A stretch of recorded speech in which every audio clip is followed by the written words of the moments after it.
Because Arcane slaps so hard, here's every League of Legends and Arcane references, Easter eggs, and connections I can find in Valorant. Some of which a few people already know, like Plz Scuttle Crab references. You can find these little guys roaming the map of League, as well as maybe Breeze too.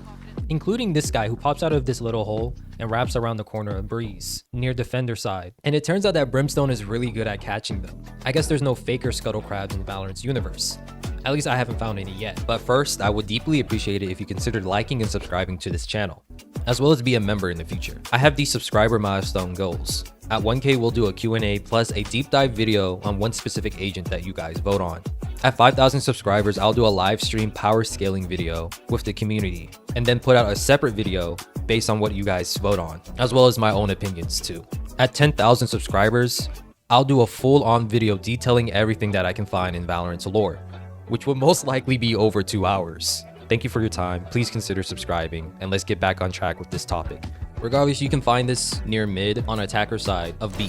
You saw one of these monsters in Arcane too, when Jinx was doing a bit of animal cruelty by having a Scuttle Crab and Valmax fight each other. So I guess at least now League players know where all the Scuttle Crabs they've eliminated have gone to. We have a few more split references, but did you know that in League's PsyOp trailer, you can find the Spectre and Bulldog here, as well as references to Pyke on Pearl B Long Lobby.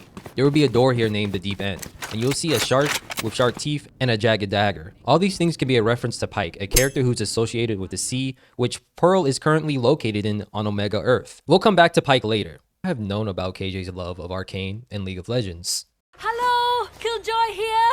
I am so excited for Arcane. If you couldn't already tell, I'm a bit of a League fanatic. So, I've been working on a little cosmetic upgrade for one of my bots. Ah, there's my little star.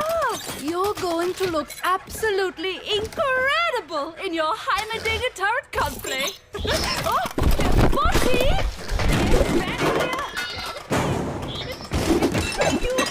Sorry about this. I'll post more updates later. Auf Wiedersehen. Which makes me wonder, is Riot Games canonically in Valorant's universe? And if so, would we ever see any of the developers become canon to the story of Valorant? Y'all let me know what you think down below. But let's go to Haven, and if you go to C Long, you'll see a dragon statue. Some have said that this is a reference to Aurelius' soul, a mystical being as old as the universe itself. Creator of many stars, but now is a slave to those who he once trusted. And I guess there's a possibility that this dragon that appears from the Imperium skins finisher could be Aurelian soul too, seeing how they both have crowns on their head. And according to the lore, this golden crown is what bends his will. Next, let's talk about the Arcane collections that were brought in during a new season of the Netflix series. The original collection had a Sheriff, Spray, Title, and Monkey Business Gun Buddy, which all were heavily inspired by Jinx, one of the main characters of the story in Arcane. There was also a Riot and Arcane pass that had a Cupcake Gun Buddy, 2 player cards, 2 sprays, and 3 titles. Each of these cosmetics are related to the story of Arcane. But to avoid spoilers, I won't tell you what they exactly mean. You need to watch the show. It's pretty clear-cut what each one of these things mean after you finish it. There's also other cosmetics like the Arcane Poro Buddy, Fishbone Buddy, and Spray 2. These cosmetics all coincide with Season 1. The collection that came out during Season 2 has a Vandal Melee player card, as well as a bunch of other free cosmetics that players can get during Season 2 of Arcane. And we're not done with the references of League of Legends and Split though. If you go to mid, you will see a toad with a top hat on it. This is most likely a reference to Tahm Kench. He used to be described as a tank/support character in League of Legends, but can now be referred to as a warden, who's positioned as a top lane support. I guess someone at Riot really likes this champion, because there's another reference of him on Ascent. Many League fans were quick to point out this famous bench on Ascent, which has his face engraved on it. Next, we have Sage, who bears a similar symbol to that of the Shurima, which is an ancient kingdom in the world of League. Some also say that Breach has a high noon symbol on him, which is a League of Legends reference. When it comes to voice actors, I was only able to find 3 who have done work for both Valorant and League of Legends. The first one is Harbor's voice actor, who has done characters as well as narrations for trailers. This one was for the Chronovoid skin line. There's a story among treasure seekers. Well, we have plenty of stories, but this one's different. A voice that beckons adventurers into places of impossible origins. Untouched by time. How would you wield it?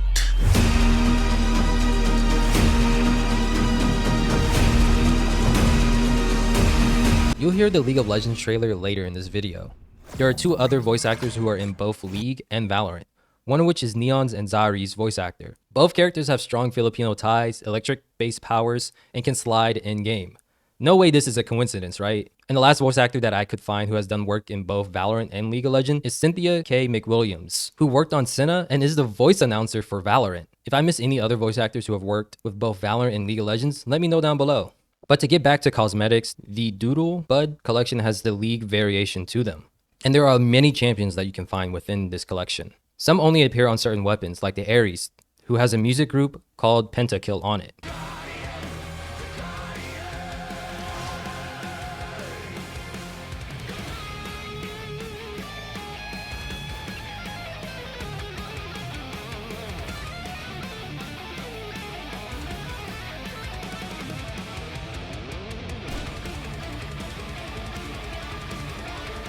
The Marshal has a group known as True Damage.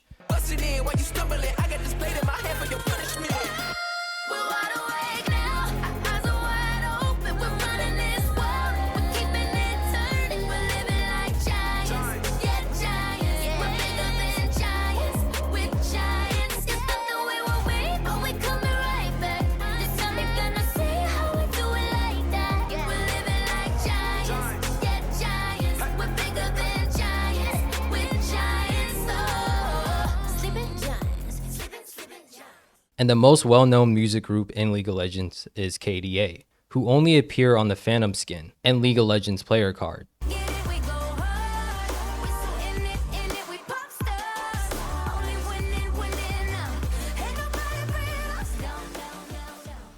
But yeah, depending on what thumbnail you guys saw, this is Madison Beer. She's in KDA. And in a way you didn't get clickbaited, Madison Beer is connected to Valorant, even though it's in the most convoluted way you can think of. I hope you don't feel scammed.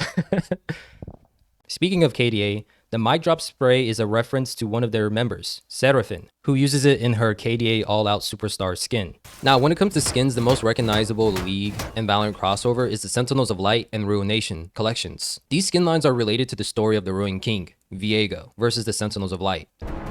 So, you want to know how Akshan saved the world? Let's see, where to begin? I know.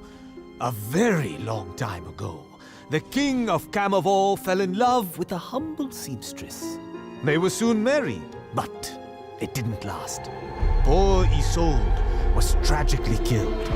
Of course, Viego went berserk and wanted to bring her back from death. Silly man. Only Akshan can do this. Still, he tried what was forbidden and unleashed the Ruination, creating the Shadow Isles. Now swing forward a few centuries and we get to a couple of Sentinels, saving the world from villainy and the undead. Like Akshan, but with less fluttering of the cape. On their travels, the two met a cruel villain who imprisoned Senna in his lantern. Lucian spent years searching for her, and when he finally helped her escape, well, Senna had changed. New powers, long gone, hearing voices in her head. So, the Ruined King has been restored to his youthful form, spewing mist across Runeterra, searching for his lost queen. The scoundrel finds Senna. Get this, the voices in her head were Isolde. Lucian and Senna are in deep, but they escape. And they realize they can't stop Viego alone. They will need to recruit more Sentinels of Light. And with the help of those Sentinels, they were able to take down Viego. And yes, you guessed it, that's the Harbor who is recapping the events of Viego versus the Sentinels of Light, who are trying to stop the Ruination from taking over all of Runeterra. The interesting thing with the Ruination and Sentinels of Light collection is that each one has lots of lore related to League. For example, some of the sound effects are pulled from League of Legends champions who were a part of this epic saga. The cool part of the Ruination set is that when you have the melee equipped, your character will also put on Viego's wedding ring, which is also the gun buddy for the set itself. Just like the Sentinels of Light, each weapon is related to a champion that was a part of this event. The Ghost has sound effects from Gwen, who used to be a doll of Viego's former wife. She was brought to life after fragments of her soul found the doll, and therefore making Gwen into the character we know as today. She was a key player in taking down Viego. The Spectre has sound effects from Karma, who is a leader in Ionia. She became possessed and controlled by Viego after a second attack from him. The Garden has elements from Shavana, a general in Demacia, who also failed and became controlled by Viego. The Phantom represents Viego, the ruling king himself. I guess you can say that the Phantom is stronger than the Vandal, at least according to League of Legends, seeing how Senna and Lucian needed help to overcome Viego. Feel free to use that if you want to spread Phantom propaganda. I'm all for it. Lastly, we have the Melee, the broken blade of the ruined king, which has ties to Draven, a champion who challenged Viego and lost pretty quickly. For the Sentinels of Light collection, the Sheriff has audio from Graves, a mercenary and criminal from Lidgewater. He joined the Sentinels to make sure that there will still be a world for him to rob in. The Vandal has elements from the married couple Lucian and Senna, who are considered the main protagonists of the story. Akshan is related to the Operator. He has the Azabar weapon that can revive people. He was also the narrator who you heard earlier. And we can't forget about the Ares, which is related to Pike, an anti-villain or hero who spends his days assassinating those who used to take advantage of him when he was a human sailor, making sure others do not become victims like he was. In his lore, it states that he works under a sea goddess, who put Viego on the top of his target list, which is one of the reasons why he joined the Sentinels of Light. Lastly, we have Riven, who has ties to the Melee, relic of the Sentinels. She joined the Sentinels of Light as a way to atone for her actions that caused her to desert her homeland, Noxus. The interesting thing about these Sentinels weapons, they use the souls of the wielder to fight elements of the Black Mist and Ruination, since most conventional weapons do not work on them. The finisher tells a story too. Victims will initially become possessed by Viego, and you will see the agent trying to reach back to their body. However, a purification mark will appear, cleansing both entities. Parts of the Sentinels of Light's theme will also play during the finisher too. Overall, I love how much detail was put into both sets. If I knew about League's and Valorant's lore at this time, I would have bought all 3 collections so far that's been out. Everyone who's involved with making this stuff did a fantastic job. And most recently, we've had the Divergence collection, which was heavily inspired by the anomaly that both helped create and destroy Victor's plans. Shoot, even the codename for the Divergence bundle was Anomaly. If you go to Bind as well as other maps that have similar posters, you'll find a picture of floating islands. Some say that this might be a reference to the floating islands in TFT. Heading back to Split, we can see references to the Boots of Speed, a League of Legends starter item that can, you guessed it, increase your movement speed. These items were removed in patch 10.23 of League of Legends update. You used to be able to find it on the walkway from T-Spawn to A in the past. League also has a Your Shop, which is very similar to Valorant's Night Market, in a sense where you get discounts on cosmetics. I just really hope Valorant doesn't introduce gacha or $250 skins in the future though. Also, if you're missing replication, League had a similar game mode called One for All. Those are all the League of Legends and Arcane references, Easter eggs, and connections I can find in Valorant. If I miss any, let me know down below. Stay safe, don't forget to like, subscribe, and be a KDA warrior. And I'll see you later.